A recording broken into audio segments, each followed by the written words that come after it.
Make a post-event comment, I have to, on something that has a lot to do with football, but really it has nothing to do with football. And that was initially what my comment was back in August.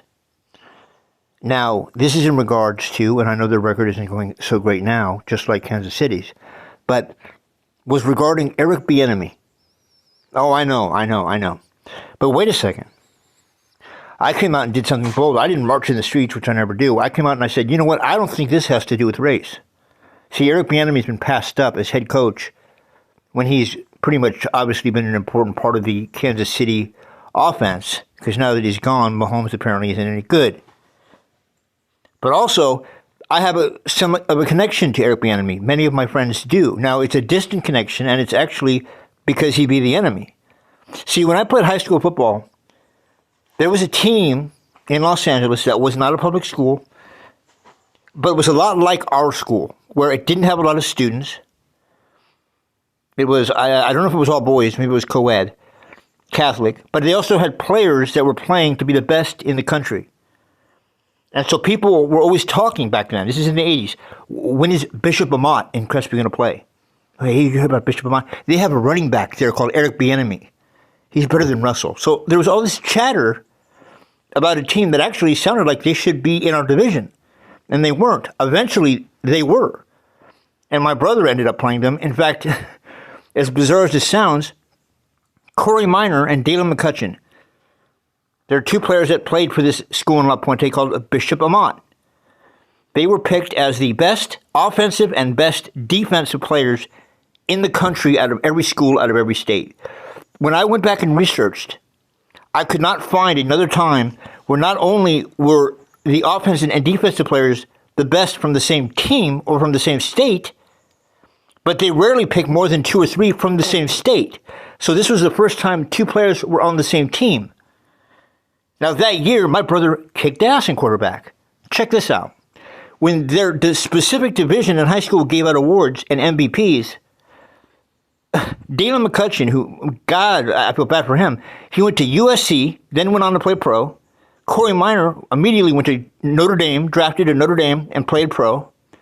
But that year, they made an exception. Because my brother was so good, they made Dalen McCutcheon split the MVP award with my brother. So it's Corey Minor, defensive best player in the Delray League, and Dalen McCutcheon and David Lenz, because of all the yards he had passing, he just kicked ass. So just to give you an idea, I'm not saying my brother doesn't suck. I'm just saying for them to put him in the same category is hilarious, considering those guys went on to be pros. But Corey Minor and Dalen McCutcheon come from Bishop Amat. By that point, Bishop Amat was in our league. But we all knew about Eric Bieniemy. And there's no lying that Russell was amazing, but he probably stole a lot of thunder from this other guy that goes to another school that we should be playing, named Eric Bieniemy. Now, Eric Bieniemy, I don't know what he did in college, or I'm sure he did well. There was a lot of players we played against. I mean, the guy I played right next to at my team has 5 Super Bowl rings. So that just gives you an idea. And our school has an attendance of about 400. These other schools have 2,500. Long Beach Poly. They have more players in the NFL than any other school. In fact, our school is so good that when we compete for the state championships, we don't qualify because, well, we don't have enough rich white boys, apparently.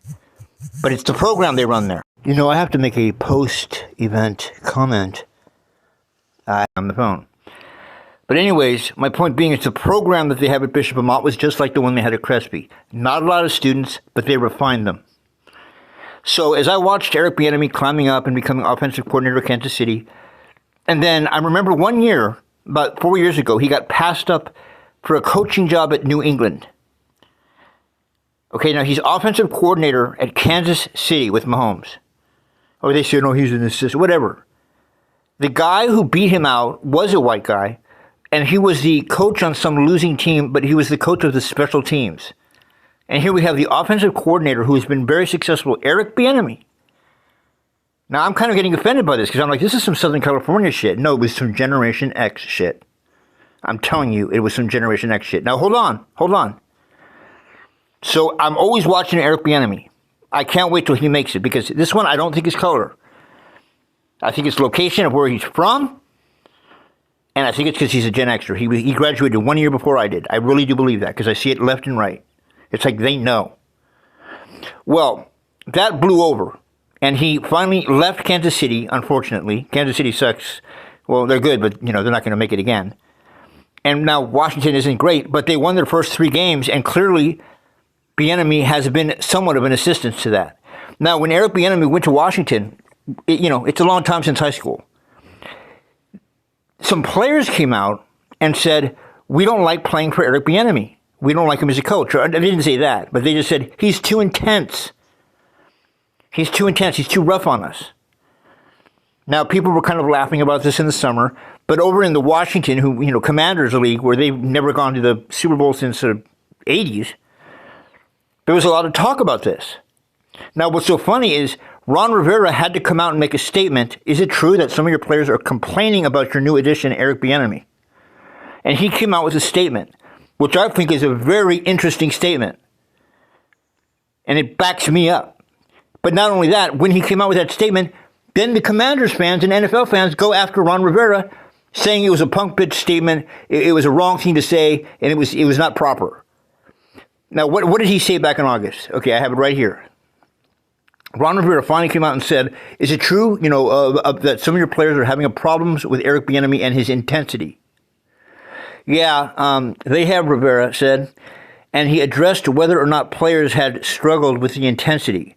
And one of the biggest things is I had a number of guys come to me and said, hey, just got to talk to him, man. I understand. You just got to talk to him. What he's trying to get across to you, I think, is as good as, and they talk and they listen, and they talk and they listen to him. It's been enlightening for a lot of these guys. I mean, it's a whole different approach. Again, we're getting a different kind of player from the players back in the past, especially in light of how things are coming out of college football these days.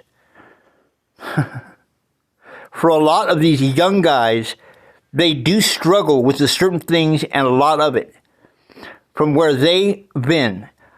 I mean, guys coming from certain programs are used to it. Guys coming from other programs aren't as much. So as a coach, I kind of find it, I have to assimilate and get a feel for everybody. Eric has an approach, and it's the way that he does things and has since high school. It's not going to change because he believes in it. He, Del Rio, and his approach, having been head coach, I think back has taken a tendency to try to figure guys out a little more as opposed to, hey, this is it. This is the way it is, and if you don't like it, you're going to have a problem. This is the way it's going to be. That type of stiff justice is what Eric has, but he doesn't have experience with players who don't have that yet. When Rivera was asked if the players thought Bieniemy was riding them too hard, Rivera was blunt in his response. Well, they just were a little concerned. Now, I remember when I heard this read on the news, he clearly, and I never hear this done, not just references, I don't even know where he went to college, he references his high school days. Southern California football in the 80s and 90s. Hint, hint, Sierra Canyon. I've never in my life heard a coach say, yeah, well, it's, the way he played high school football scares the shit out of these new college kids that are just coming towards us.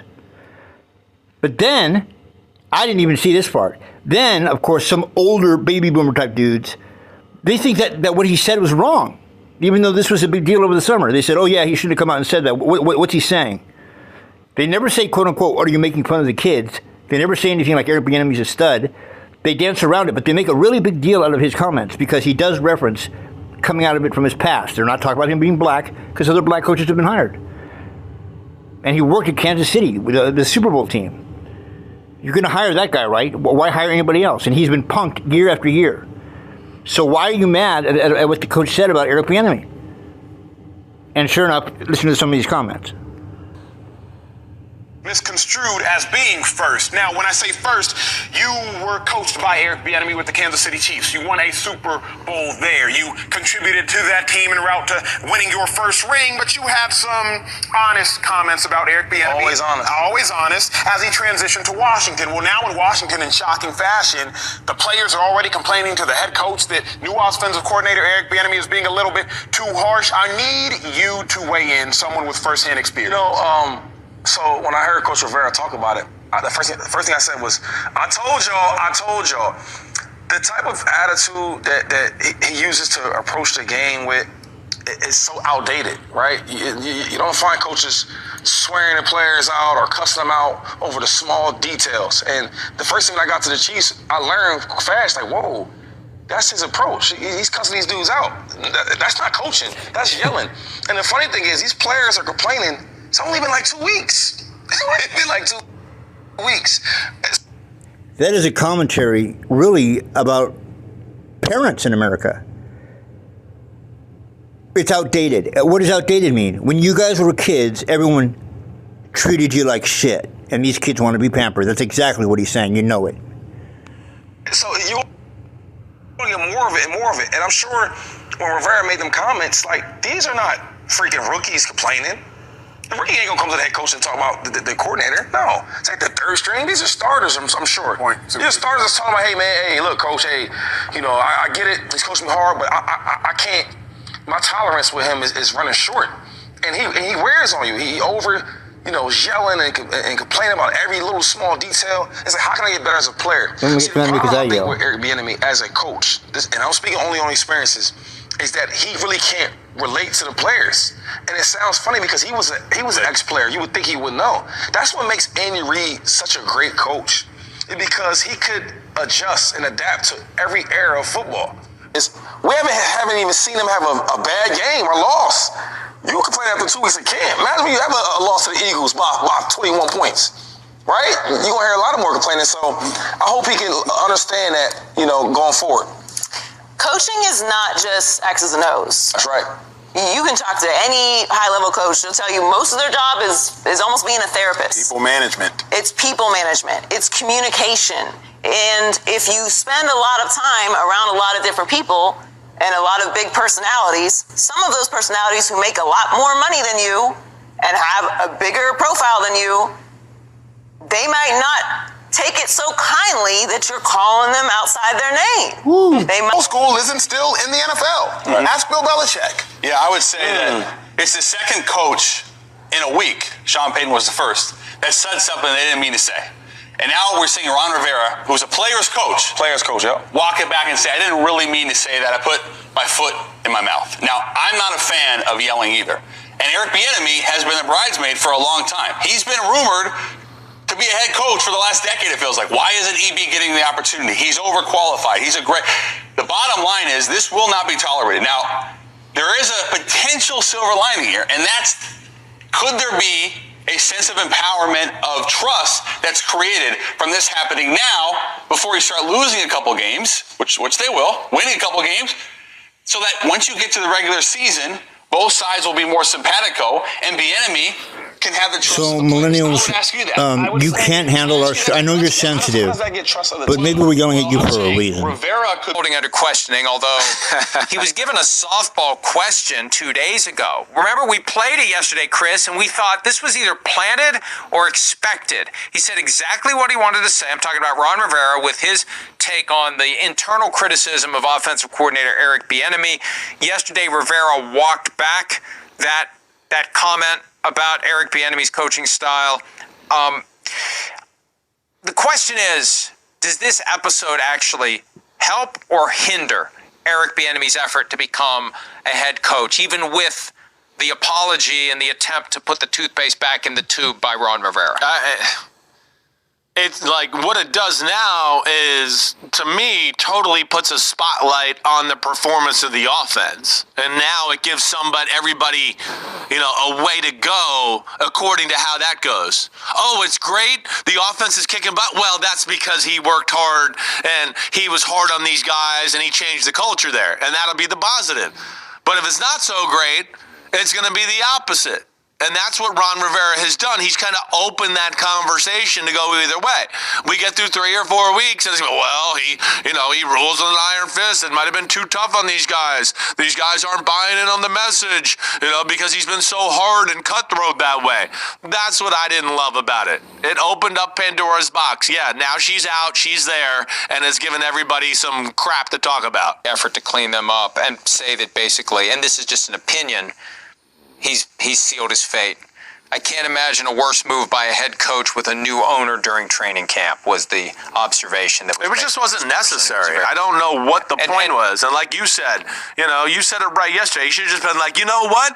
Yeah, he's coaching them hard. Damn straight. Right. Damn we haven't had that. We've been crap on That's why we hired him. Right. Anything else going on there because it just, in the bylaws of the NFL, one, you don't do that. Two, you respect the guy that's been kicking ass in football. And you go, maybe we should, write down a few things of what he's doing because he's kind of killing it lately.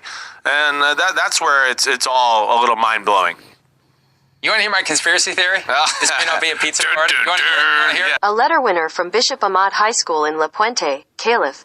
Bieniema earned second-team All-America honors in football as a senior when he rushed for 2,002 yards and 30 touchdowns.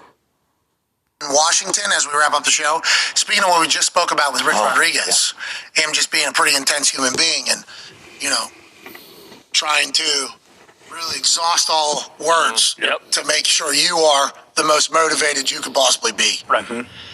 Allegedly, Ron Rivera over there at Washington Commanders said some players have come in and talked to him about Bieniemy's intensity and the things that he has said. Now, we have heard a lot of things about Bieniemy from Shady McCoy. Yeah.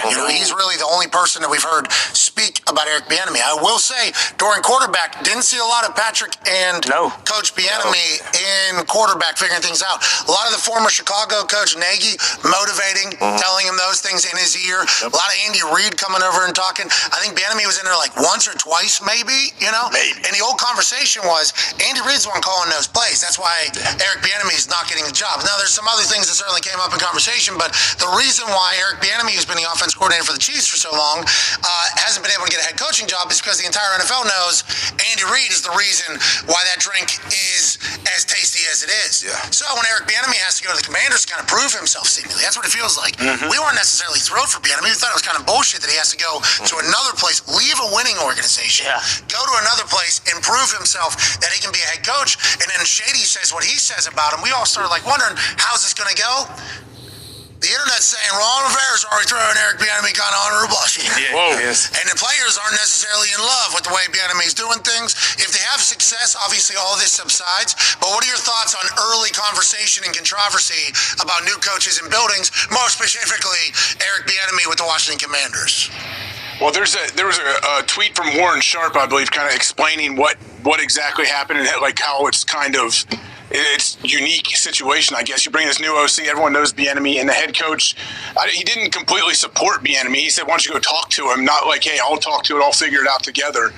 And I mean, everyone knows like Bieniemy is like a hard driving guy that holds them accountable. Every guy I've ever talked to that's played on a team that he's coaching, they say like they love and respect him. His guys absolutely have to play for him. I'm reading this quote. The second one, really hilarious. The first one, have players had to adapt to Eric Bieniemy's intensity and have any struggled with it, Coach?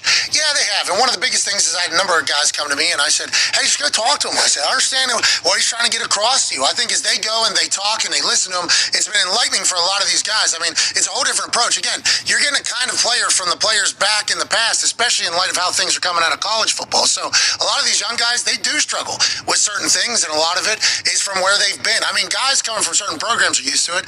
Guys coming from other programs aren't as much. So us as a coach, I kind of had to assimilate and get a feel for everybody. Eric has an approach, and it's the way he does things, and it's not going to change because he believes in it. Jack Del Rio, dust up, and has his approach. Having been a head coach, I think Jack has a tendency to try to figure guys out a little bit more as opposed to, hey, this is it, this is the way it's going to be, that type of stuff. Eric hasn't had that experience yet. So that last two sentences is really what Ron Rivera's feelings were. And then while they came to you, it's just if they felt like Eric was riding him too hard, well, they were just a little concerned. Sorry about that interruption. I was spitting on the phone. But anyways, my point being is the program that they have at Bishop Amat was just like the one they had at Crespi. Not a lot of students, but they refined them.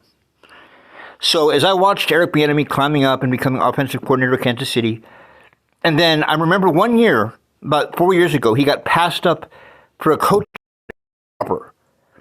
Now, what did he say back in August? Okay, Misconstrued as being